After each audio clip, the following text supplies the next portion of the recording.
Good morning बच्चों। तो कैसे हैं आप सब? मुझे पूरी उम्मीद है कि आप सब अपने अपने घरों में सुरक्षित होंगे। तो बच्चों, आज मैंने गुड मॉर्निंग से शुरुआत की है। उसका कारण क्या है? उसका एक विशेष कारण है, ताकि मैं आपको बता सकूं कि गुड मॉर्निंग को जैसे हिंदी में सुप्रभात बोलते हैं, इसी प्रकार से गुड आफ्टरनून, गुड इवनिंग और गुड नाइट को हिंदी में क्या क्या बोलते हैं, आज हम ये सीखेंगे। तो हम शुरू करते हैं। जैसे गुड आफ्टरनून, गुड आफ्टरनून को हिंदी में शुभ अपराह्न बोलते हैं। गुड इवनिंग को हिंदी में शुभ संध्या बोलते हैं और गुड नाइट को हिंदी में शुभ रात्रि बोलते हैं। तो ठीक है बच्चों, तो आपने आज ये 4 नए शब्द सीखे। तो हम आज के विषय की ओर चलते हैं। तो आज का जो हमारा विषय है, वो जो पिछली कक्षा में किया था उसी के साथ उसका संबंध है। जैसे मैंने अपनी पिछली कक्षा में आपको कौन सा पाठ पढ़ाया था? कारतूस। अभी हमने उसका केवल एक भाग किया है। तो आज जो हमारा विषय है वो वही है, कारतूस, तथा उसके लेखक का नाम है हबीब तनवीर। बच्चों, कल हमने कारतूस पाठ जो है वो पढ़ना आरंभ किया था, तथा मैंने आपको ये बताया था कि मैं ये पाठ आपको 2 भागों में पढ़ाऊंगी, पहला भाग और दूसरा भाग। पहला भाग हमने उस भाग में क्या क्या पढ़ा, पहले हम उस पर थोड़ी सी चर्चा कर लेंगे। जैसे मैंने आपको पात्रों के विषय में भी बताया था कि ये जो पाठ है इसमें कितने पात्र हैं। जैसे एक लेफ्टिनेंट है, एक कर्नल है, एक सवार है और एक सिपाही है। उसके बाद मैंने आपको ये बताया था कि कर्नल तथा लेफ्टिनेंट जो हैं और उनके साथ कुछ सिपाही हैं जो कि जंगल में खेमा डाले हुए बैठे हुए हैं। और किस लिए वो जंगल में ऐसे बैठे हुए हैं? क्योंकि वो वज़ीर अली को पकड़ना चाहते हैं। और वज़ीर अली को पकड़ना क्यों चाहते हैं? क्योंकि वज़ीर अली जो है वो अंग्रेज़ों के खिलाफ है। वो अंग्रेज़ों को भारत से बाहर निकालना चाहता है। अब कर्नल तथा लेफ्टिनेंट आपस में बात कर रहे हैं। फिर बच्चों, मैंने आपको वज़ीर अली और उसके परिवार के सदस्यों के बारे में बताया था। वज़ीर अली के पिता आसिफुद्दौला के बारे में बताया था और उनके चाचा जो हैं वो सादत अली हैं, उनके बारे में बताया था।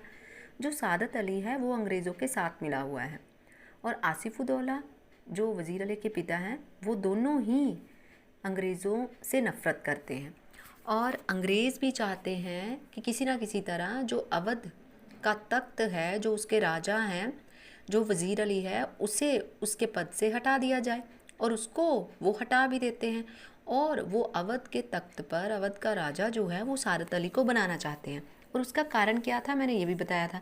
क्योंकि सादत अली जो है वो ऐश पसंद आदमी था। उसने अपनी आधी जायदाद जो है वो किसको दे दी है? वो अंग्रेज़ों के नाम कर दी है। अब वो भी मज़े से हैं और अंग्रेज़ भी मज़े से हैं। तो इसलिए अंग्रेज़ चाहते हैं कि सादत अली को ही अवध के तख्त पर बिठाया जाए।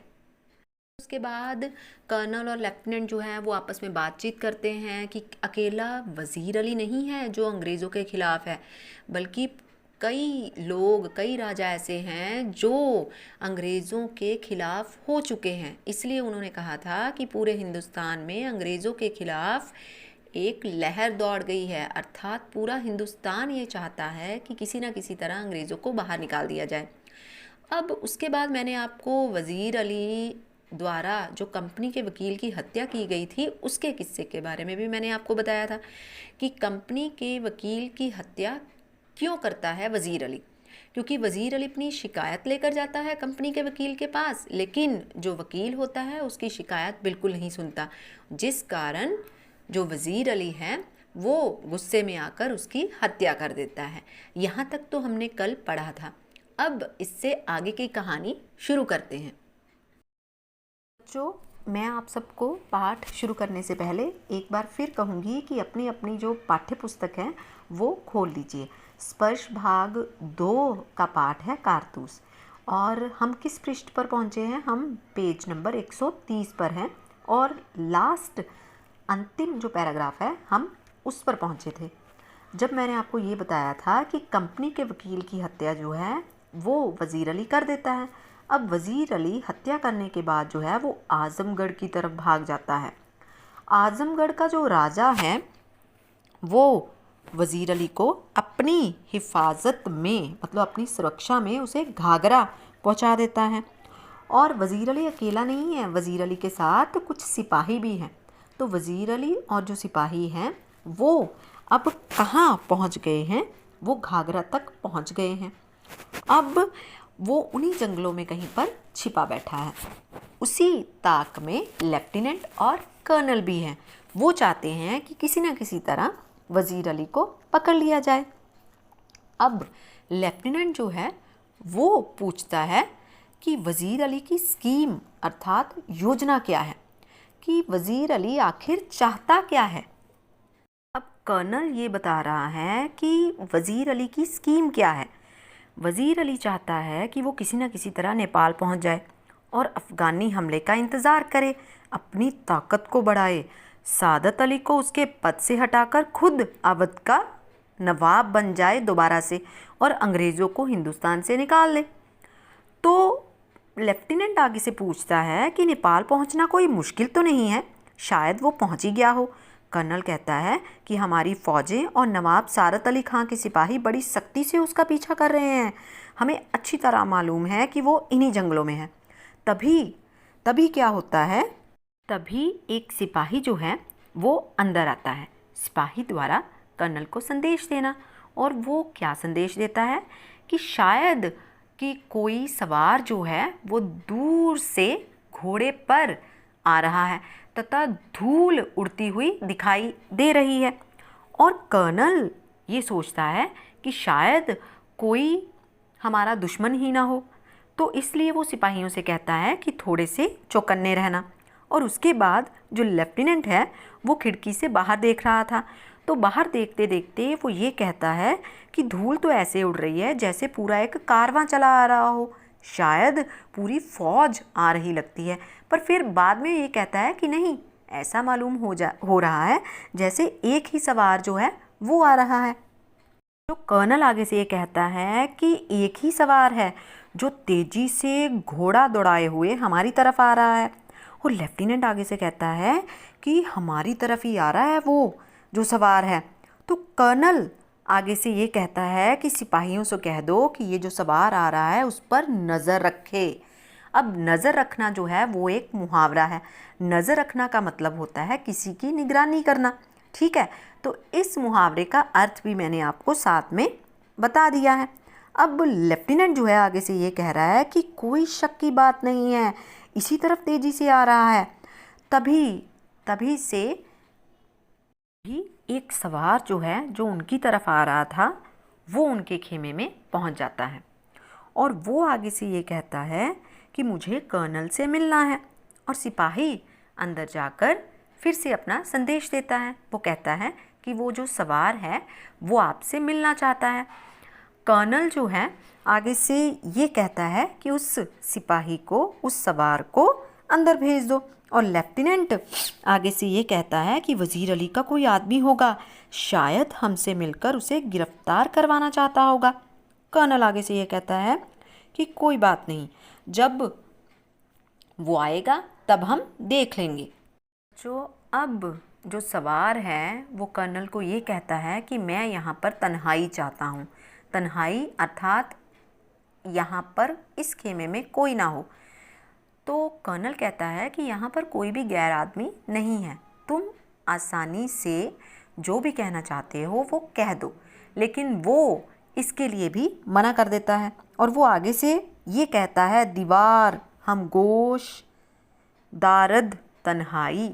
इसका मतलब ये है, वो सवार कहता है कि दीवारों के भी कान होते हैं, इसलिए मैं केवल आपसे ही बात करना चाहता हूँ। तब कर्नल द्वारा लेफ्टिनेंट तथा सिपाही को बाहर जाने के लिए कहा जाता है। कर्नल लेफ्टिनेंट और सिपाही को बाहर जाने के लिए कह देता है। तो अब सवार द्वारा कर्नल से खेमा डालने के विषय में पूछना। अब जो सवार है वो कर्नल से ये पूछता है कि आपने यहाँ इन जंगलों में क्यों खेमा डाला हुआ है। तो कर्नल जो है वो आगे से ये कहता है कि ईस्ट इंडिया कंपनी या अंग्रेज़ चाहते हैं, हम चाहते हैं कि किसी न किसी तरह वज़ीर अली को गिरफ़्तार कर लिया जाए। तो सवार ये कहता है कि वज़ीर अली तो अकेला है, तो उसके लिए आपने इतनी सेना साथ में क्यों रखी हुई है? तो वो कहता है कि वज़ीर अली की जो गिरफ़्तारी है उसमें मदद करने के लिए हमने इतनी सेना को साथ में रखा हुआ है। सवार आगे से कर्नल को ये कहता है कि वज़ीर अली जो है बहुत ही जांबाज सिपाही है, उसकी गिरफ़्तारी बहुत ही मुश्किल है। तो बच्चों, ऐसे सवार और कर्नल की जो बातचीत है वो चलती रहती है। कर्नल आगे से ये कहता है कि मैंने भी सुन रखा है कि वो एक जांबाज सिपाही है, पर मुझे ये तो बताओ कि आप क्या चाहते हैं, आप क्या करने के लिए यहाँ पर आए हो? सवार आगे से ये कहता है कि थोड़े से कारतूस मुझे चाहिए। और आगे से कर्नल ये कहता है वो किस लिए? सवार कहता है कि वज़ीर अली को गिरफ़्तार करने के लिए। तो कर्नल बड़ा खुश होके उसे 10 कारतूस दे देता है और सवार उसको ये कहता है कि आपने मुझे 10 कारतूस दिए हैं, उसके लिए शुक्रिया, धन्यवाद। तो कर्नल आगे से बड़ी उत्सुकता से उसका नाम पूछता है कि आपका नाम क्या है? तो बच्चों, पता है वो सवार बड़ी बहादुरी से क्या कहता है? सोचो सोचो, उसने क्या कहा होगा? जी हाँ, अगर कुछ बच्चों को पता चल गया है तो आप बिल्कुल सही हैं। वास्तव में वो कौन था? वो था वज़ीर अली, और वो बड़ी बहादुरी से कहता है कि मैं वज़ीर अली हूँ और आपने मुझे कारतूस दिए हैं तो मैं आपकी जान बख्श देता हूँ, मैं आपको नहीं मारूँगा। इतना कहकर वो बहुत तेज़ी से घोड़े पर सवार होकर वापस चला जाता है और कर्नल जो है वो हक्का बक्का रह जाता है। हक्का बक्का रह जाना ये भी मुहावरा है और इसका अर्थ है हैरान रह जाना। तभी लेफ्टिनेंट जो है वो अंदर आता है और लेफ्टिनेंट कर्नल से पूछता है कि कौन था? कर्नल आगे से बहुत ही धीमी आवाज़ में ये कहता है, एक जाबाज सिपाही। बच्चों, मुझे पूरी उम्मीद है कि आपको ये पाठ जो है वो बहुत अच्छे से समझ आ गया होगा और अब इस पाठ की कहानी को आप बहुत अच्छे से समझोगे और खुद पढ़ने की कोशिश भी करोगे। अब अगली कक्षा में हम इस पाठ का जो अभ्यास है वो करेंगे। तब तक के लिए स्वस्थ रहें, सुरक्षित रहें। धन्यवाद।